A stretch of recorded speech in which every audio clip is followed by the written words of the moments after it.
À quoi ressemble une séance de Traction Quest, mon tout nouveau programme? Écoute, c'est ce qu'on va voir dans cette vidéo.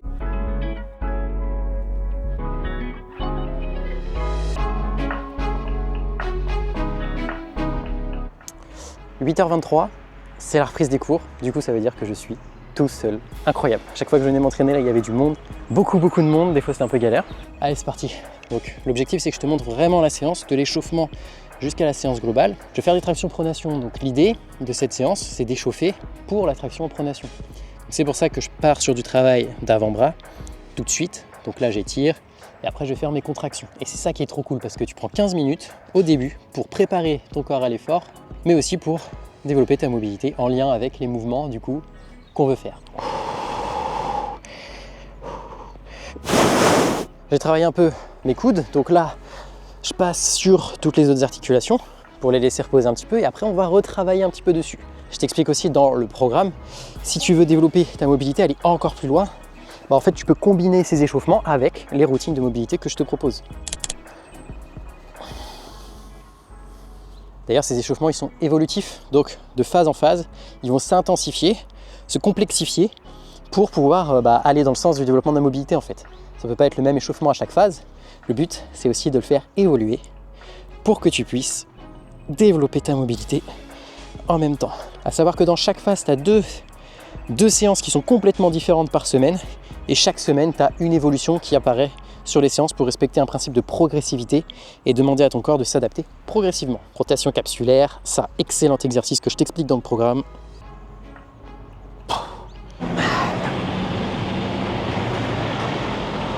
Petit bonus que j'ajoute tiré de la routine.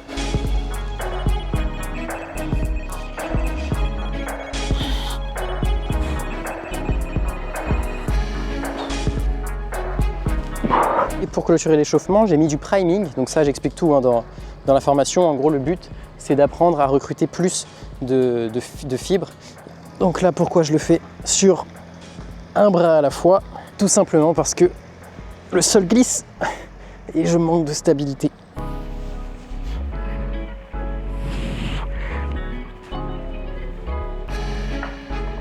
Donc on le fait pour les pecs, enfin pour le dos, mais pour les pecs aussi.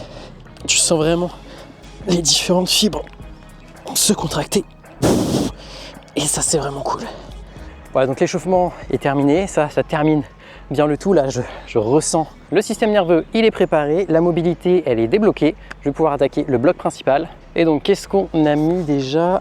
Minimum 6 minutes, 3 à 9 répétitions par minute. Donc là, c'est à moi de choisir le nombre de répétitions qui me convient pour être à l'échec. Au bout des 6 minutes, je te mets le bloc ici en même temps. Donc il y a toutes les instructions pour ça. Et si jamais tu sais plus, tu cliques sur Média et tu as le mouvement. Écoute, on va lancer un petit chrono, 6 minutes. Et puis je pense que je vais sélectionner 7 répétitions. Donc tu vois, j'ai mis une fourchette de répétition, 3 à 9 répétitions. C'est parce que si tu es au-delà, en fait, tu ajoutes du poids tout simplement. Parce que si tu es au-delà, crois-moi que les 20 tractions, tu les as, large.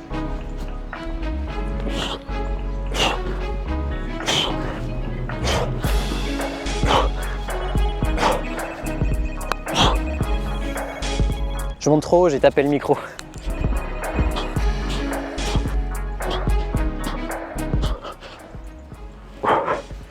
Et déjà 21 répétitions. Et c'est ça aussi la force de l'IMOM, c'est qu'en peu de temps, tu cumules autant et après beaucoup plus de répétitions que si tu étais allé à l'échec dès la première série. C'est trop bien. Minute 3 validée. Pour le moment, je ne suis pas en difficulté. Je sens que ça travaille, je sens que ça commence à devenir un peu dur, mais je ne sens pas de difficulté particulière. Je sais que la prochaine, je la valide sans problème. 6 minutes, ça va vite. 6 minutes, ça va vite. Et c'est pour ça que de semaine en semaine, on fait évoluer les choses. Plus que 2 séries à valider. Là, ça commence à devenir dur. Je sais que je les ai sur la prochaine.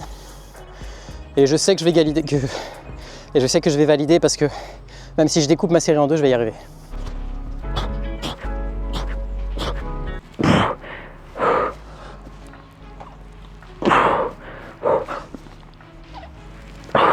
Là, j'ai besoin de rest pause, donc de poser en bas. Donc je sens que ça commence à devenir dur, mais c'est pas encore un échec. On va voir si je suis à l'échec à la prochaine série. En fait, ça fait longtemps que j'ai pas fait d'IMOM 6 minutes. Chaque fois que je fais un IMOM, je vais à 8 voire 9. Mais là, comme il faut respecter de la progressivité dans le programme, on démarre avec peu de volume et on ajuste en fonction, on augmente progressivement. C'est pas parce que tu débutes et que t'es pas un minimum 8-9 minutes que tu vas pas progresser avec du 6 minutes, ne t'inquiète pas pour ça. Et même moi, repasser sur du 6 minutes, c'est pas plus mal, ça me permet de mettre plus d'intensité tout simplement.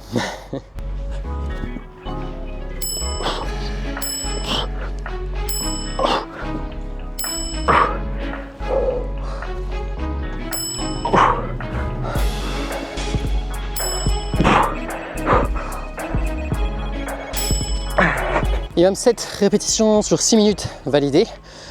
Mais étant donné que je suis pas à mon échec total, je pourrais m'arrêter là clairement. Si je suivais la proc, je m'arrêterais là. Mais vas-y, j'ai envie de rajouter une petite minute. Je sais que la prochaine, elle va sans doute me mettre à l'échec. Et j'ai envie de la faire. Pas forcément ce que je recommande dans le programme, surtout si tu débutes. Moi, je sais ce que j'aide sous le capot.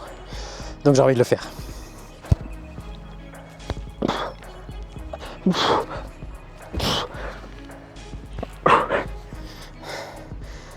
Là, c'est l'échec. Comme c'est la dernière, je vais aller chercher les 3 dernières. Je prends la parole en off là pour te dire que ce que je suis en train de faire là, c'est un cluster set. Donc en fait, ma série de 7, je l'ai décomposée en 3. Ça me permet d'avoir un petit peu de repos entre chaque mini-série et donc d'aller plus loin, de pousser un peu plus ma série. Si jamais tu fais ça à lesté par exemple, bah, c'est excellent. Et donc ça en fait, ça me sert de référence pour la semaine suivante. La semaine suivante, ça va bouger. Je sais plus ce que j'ai fait. Soit j'ai rajouté l'intensité, soit des minutes, bref, peu importe. Mais du coup, ça veut dire que tu sais que ça, tu le valides. Donc la semaine suivante, tu prends ça comme référence et tu t'ajoutes une répétition, tout simplement. Si jamais il y a 1 minute qui augmente en plus, tu peux tenter la répétition en plus aussi. Ça dépend comment tu l'as validé, si t'étais rire 1, si t'étais complètement à l'échec, complètement mort. Bon bah là tu rajoutes juste 1 minute. Voilà, il faut juste être logique et c'est pour ça que les programmations existent. Ok, donc bloc A, bloc B terminé, on passe au C, dips et travail en suspension. Donc dips ou pompe en A, en fait ça dépend du matériel que tu as à disposition. Moi je vais faire un setup pour faire des dips, tu vas voir. Donc toi si tu n'as pas de dips, il n'y a pas de problème. Tu vois, il y a les alternatives, pompe en A, tu fais les pompes en A, peu importe. Même sur la vidéo des dips, tu as une alternative pour les faire sans barre à dips. J'ai tout prévu. Et en C2, relevé de jambes en suspension à la barre. Donc le but c'est de travailler ta suspension, ton grip qui est souvent récalcitrant, tout en travaillant tes abdos. Bah ouais. Au niveau de ton repos, c'est un peu folklore. À l'intérieur des séries, il n'y a pas de souci, je prends à peu près 2 minutes. Entre les exercices, j'attends de récupérer un peu. Si tu as besoin de 4 minutes, tu prends 4 minutes. Si tu as besoin de 1 minute, tu prends 1 minute. Si tu as besoin de 2, tu prends 2. On s'en fiche un petit peu. Et là, petite astuce que je partage d'ailleurs dans Traction Quest, mais que je vais aussi te partager. Tu as vu le tempo 2, 2, 2, 2. Un peu galère des fois de compter, surtout quand tu arrives proche de l'échec, tu galères, tu as envie de gratter quelques millisecondes. Et bah écoute, tu vas sur Spotify, tu tapes BPM 60 ou métronome 60. J'ai mis les liens dans la formation de toute façon, enfin dans le programme. Voilà, j'arrive sur la playlist métronome 40 300 BPM. Dans 1 minute, il y a combien de secondes? Il y en a 60. Du coup, je prends 60 BPM métronome ici. Et là, dans mes oreilles, j'ai pac. Et du coup, je peux pas tricher. Malheureusement. Bon, ce qui est dommage, c'est que j'ai plus ma musique du coup. Mais bon, ça, c'est pas grave. Même chose si tu fais les pompes. Hein. Même chose si t'as pas d'anneau. Si t'as que des barres. Si tu fais des pompes. Si tu fais la variante avec chaise. Peu importe.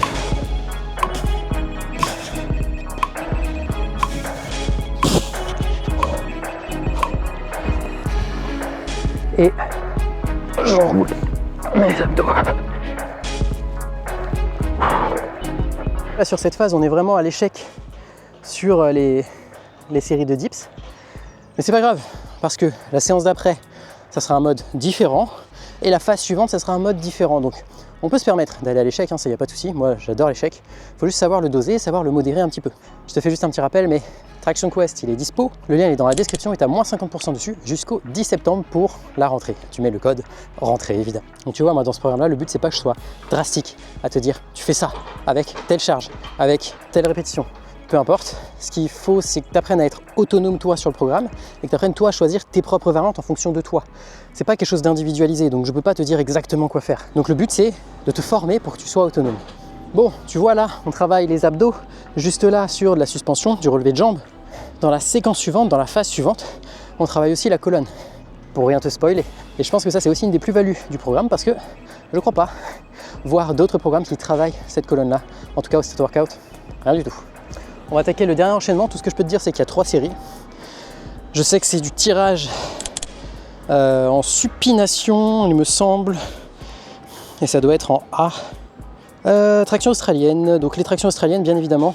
J'ai aussi mis une variante dans le programme pour les personnes qui n'ont pas de quoi faire de traction australienne. pompe surélevée en A et élévation latérale à l'échec. Ok. Rire 1-2 à chaque fois, et bah allez, c'est parti, on prépare les ateliers.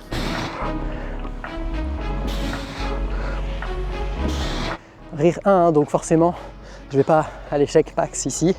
On se dose, on arrive à doser le tout. Et je peux te dire que déjà rire 1, ça tabasse. Ici, les parallettes, elles sont pas indispensables. Moi, je les utilise pour gagner de l'amplitude et je te le suggère aussi à partir d'une certaine phase du programme.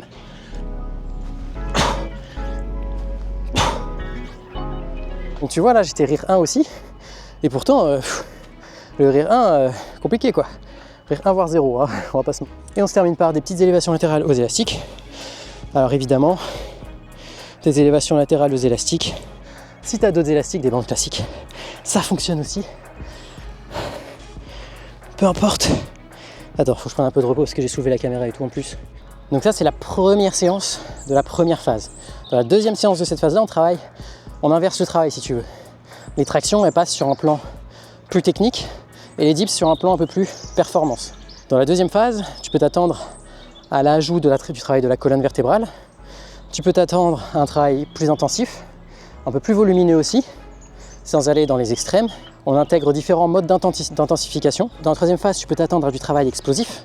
Le but, ça va être de chercher l'explosivité, mais aussi au fait de reposer un petit peu les fibres qui sont travaillées quand tu travailles en pronation. Donc on va intégrer du travail en supination. Si ton corps le permet, j'explique tout dans le programme encore une fois. Et la dernière phase, c'est une phase de jeu, de test si tu veux. Et donc pendant un mois complet, le but, ça va être de séance en séance, d'améliorer ses performances sur un système de jeu, tout simplement.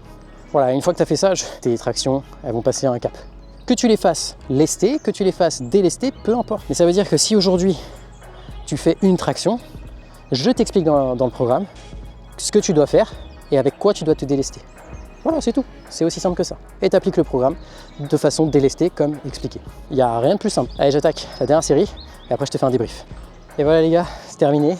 J'ai mis un tout petit peu plus de 50 minutes. Et encore, j'ai filmé. Hein. J'ai filmé tout le long, donc forcément ça m'a pris un peu de temps. Des fois j'arrêtais la séance pour parler. Des fois je mettais en place le tout et puis j'essayais de trouver les bons angles, même si je ne suis pas incroyablement doué pour ça. Mais bref, voilà. 53 minutes je crois. Étant donné que j'ai filmé, bon c'est la première phase, ça augmente un tout petit peu avec les phases suivantes, on rajoute une série par-ci par-là, mais pas de quoi atteindre l'heure d'entraînement, donc tu vois, c'est pas énorme. Et en plus de ça, dis-toi que tu as un appel offert avec ce programme. Donc si jamais c'est encore trop pour toi, eh ben, tu réserves l'appel et puis on adapte le tout à ta situation, tout simplement. Et tu vois, la sueur est là. Bon, après il y a du soleil, mais il fait pas si chaud que ça non plus, on est le 2 septembre, 3 septembre. Mais en tout cas la séance est terminée, je te dis bye bye, j'espère que la vidéo te plaira. Et que, bah écoute, si tu as des questions, n'hésite pas, tu me les poses en commentaire. Je te rappelle que le lien du programme est dans la description et que tu as 50% de réduction jusqu'au 10 septembre. Voilà, je te dis bye bye, à la prochaine, n'hésite pas, si tu as une question, c'est en commentaire.